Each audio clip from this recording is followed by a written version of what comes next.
Normally आप लोगों ने ये ज़रूर देखा होगा कि अगर कोई भी पर्सन जो है वो किसी भी बैंक से या फिर फाइनेंशियल कंपनी से अगर लोन लेता है और लोन लेने के बाद अगर वो उस लोन को नहीं चुका पाता है तो उस सिचुएशन में जो भी बैंक है या फिर फाइनेंशियल कंपनी है तो उसके जो चेक है वो लगा देती है या तो 500 किलोमीटर की दूरी पर या फिर 1000 किलोमीटर की दूरी पर। वो इसलिए लगाया जाता है कि उस पर्सन को जो है, उस अपराधी को जो है जिसने लोन नहीं चुकाया है, उसको जो है वो ज़्यादा से ज़्यादा हरासमेंट हो, उसको सम्मन आए केस में या फिर वारंट आए और वो इस वजह से जो है वो उस केस में सेटलमेंट कर ले या फिर जो है वो सेटलमेंट पर आ जाए। लेकिन इसके रिगार्डिंग हाल फिलहाल में एक लेटेस्ट कानून आ गया है जो कि अपराधी के लिए एक बहुत ही बड़ी खुशखबरी है। सो फ्रेंड्स, जानेंगे आज की इस वीडियो में क्या हो लेटेस्ट कानून जो कि अपराधी के फेवर में आया है। सो फ्रेंड्स, मैं हूं एडवोकेट मोहित और आप देख रहे हैं हमारा चैनल मोहित सिंह रूअल। अगर आपने ये चैनल अभी तक सब्सक्राइब नहीं किया तो चैनल को सब्सक्राइब कर लीजिए क्योंकि चेक से रिलेटेड बहुत ही बढ़िया कंटेंट इस चैनल पे आने वाला है। सो फ्रेंड्स, बिना किसी देरी के चलिए वीडियो शुरू करते हैं।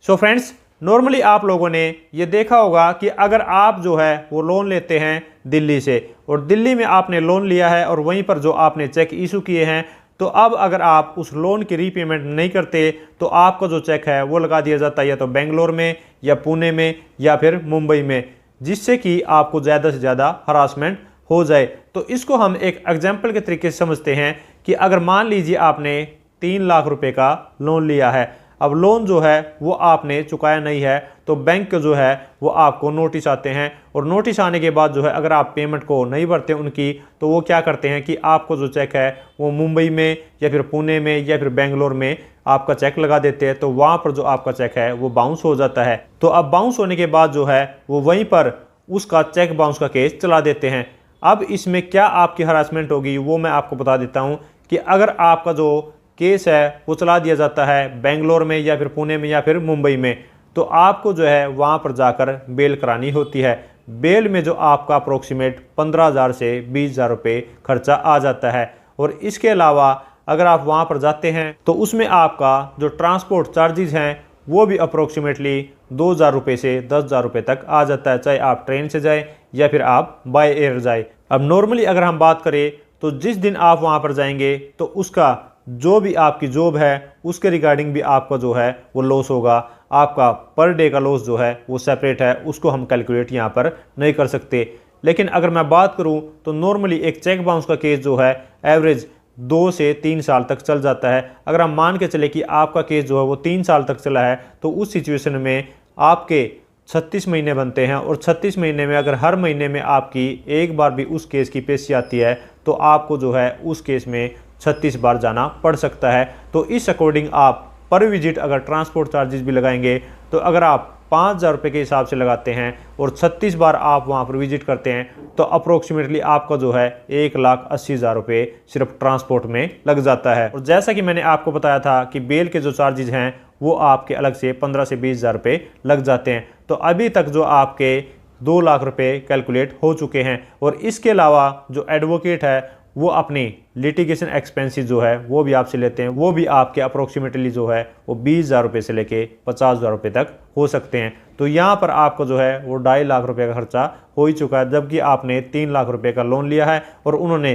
3 लाख रुपये का चेक बाउंस का केस डाला है। और इसके साथ साथ अगर हम बात करें कि अगर आप वहाँ पर जाते हैं या फिर आते हैं और घर से अपना खाना वगैरह नहीं लेके जाते तो आपको जो है वो फूड की कॉस्ट भी बियर करनी पड़ सकती है, जिसके चार्जेस आपके 200 से 500 रुपये पर डे के हिसाब से आ सकते हैं। तो अप्रोक्सीमेटली आपको जो है 3 साल में 10 से 15,000 रुपये जो है वो फूड की कॉस्ट पे भी लग सकते हैं। और इसके अलावा जो मैंने आपको बताया था कि अगर आप जितनी बार वहाँ पे जाएंगे तो आपकी जॉब भी जो है, नौकरी भी जो है वो इफ़ेक्ट करेगी और उस दिन के रिगार्डिंग जो है वो आपकी सैलरी भी कट सकती है या फिर आपका जो भी काम है वो काम आपका इफ़ेक्ट कर सकता है। तो इसके अलावा जो वो नुकसान होगा उसको मैंने आपको नहीं बताया। और इन सारे एक्सपेंसेस को मिलाने के बाद भी ये कोई गारंटी नहीं है कि आप उस केस में जीतेंगे या फिर हारेंगे, क्योंकि यहाँ पर जो आपका 3 लाख का लोन था और अप्रोक्सीमेटली आपका जो है 2.5 लाख से 3 लाख रुपए जो 3 साल के अंदर एक्सपेंसेस आ जाते हैं। तो यही वो रीज़न है जिनकी वजह से जो बैंक है या फिर फाइनेंशियल कंपनी जो हैं वो आपके चेक को 500 किलोमीटर दूरी पर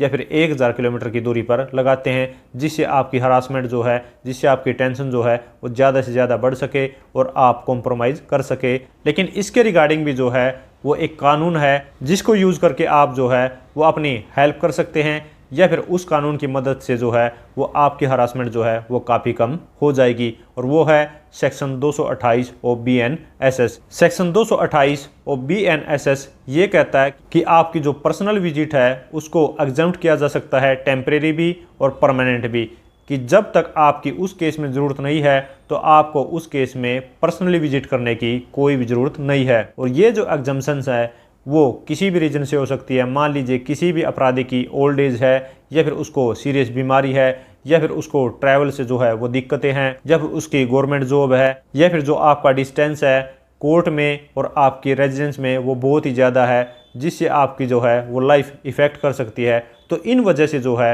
वो आपकी पर्सनल एग्जम्पशन जो है वो मैजिस्ट्रेट के द्वारा अलाउ की जा सकती है। तो आप इस सेक्शन का जो है वो बेनिफिट ले सकते हैं। तो यहाँ पर आपको क्या करना होगा, आपको जो है सेक्शन 228 की एप्लीकेशन लगानी होगी, और मैजिस्ट्रेट जो है वो आपके रीजन को देखेगा कि आपका जो रीजन है वो जेन्युइन है, तो फिर आपकी जो पर्सनल अपीयरेंस है उसको एग्जम्प्ट कर दिया जाएगा। और अगर आपका रीजन जो है वो जेन्युइन नहीं है तो आपकी एप्लीकेशन को जो है वो रिजेक्ट भी किया जा सकता है। और इसके साथ साथ मैं आपको ये भी बता दूं कि आपकी जब भी पर्सनल अपीयरेंस को एग्जम्प्ट किया जाएगा तो मैजिस्ट्रेट के पास ये भी पावर है कि जब भी मैजिस्ट्रेट को ये लगेगा कि उस केस में आपकी पर्सनल अपीयरेंस की ज़रूरत है तो वो आपको उस केस में बुला सकता है। और इसके साथ साथ मैं आप लोगों को ये भी बता दूं कि ये सिर्फ उन कोर्ट्स पे एप्लीकेबल नहीं है जो कि आपसे 500 किलोमीटर की दूरी पर है या फिर 1000 किलोमीटर की दूरी पर है जहां पर आपके केस चले हुए हैं। इसके अलावा भी अगर आपका केस जो है वो नज़दीकी एरिया में भी चला हुआ है और आप जो है वो ओल्ड एज में हैं या फिर आपको कोई सीरियस बीमारी है, तो आप जो अपनी नज़दीकी कोर्ट के अंदर भी इस एप्लीकेशन को लगा के अपनी पर्सनल अपीयरेंस को जो है वो एग्जम्प्ट करवा सकते हैं। इसमें कोई भी दिक्कत नहीं है। और साथ में ही मैं आपको बता दूं कि ये जो चेक बाउंस का केस है ये एक बेलेबल ऑफेंस है, तो इसमें आप जिस भी दिन कोर्ट में जाते हैं सेम डे ही आपकी जो है वो बेल हो जाती है। और इसके अलावा जो है वो आपको चेक बाउंस के केस में बहुत ही रेयरली जाना पड़ेगा अगर आप इस सेक्शन का फ़ायदा उठाते हैं तो। सो फ्रेंड्स, आशा करता हूं कि आप लोगों को समझ आ गया होगा कि अगर आप अपनी पर्सनल विजिट को कोर्ट में जाने से बचाना चाहते हैं तो आप किस तरीके से जो बचा सकते हैं और इस कानून का जो है वो किस तरीके से बेनिफिट ले सकते हैं। सो फ्रेंड्स, अगर ये वीडियो आपको अच्छी लगी है तो लाइक कीजिए, शेयर कीजिए, और अगर आपने ये चैनल अब तक सब्सक्राइब नहीं किया तो चैनल को सब्सक्राइब कर लीजिए, क्योंकि चेक से रिलेटेड बहुत ही बढ़िया कंटेंट इस चैनल पे आने वाला है। सो फ्रेंड्स, इस वीडियो में इतना ही। मिलते हैं नई वीडियो में नए किसी लीगल टॉपिक के साथ। तब तक के लिए thank you so much. Bye bye.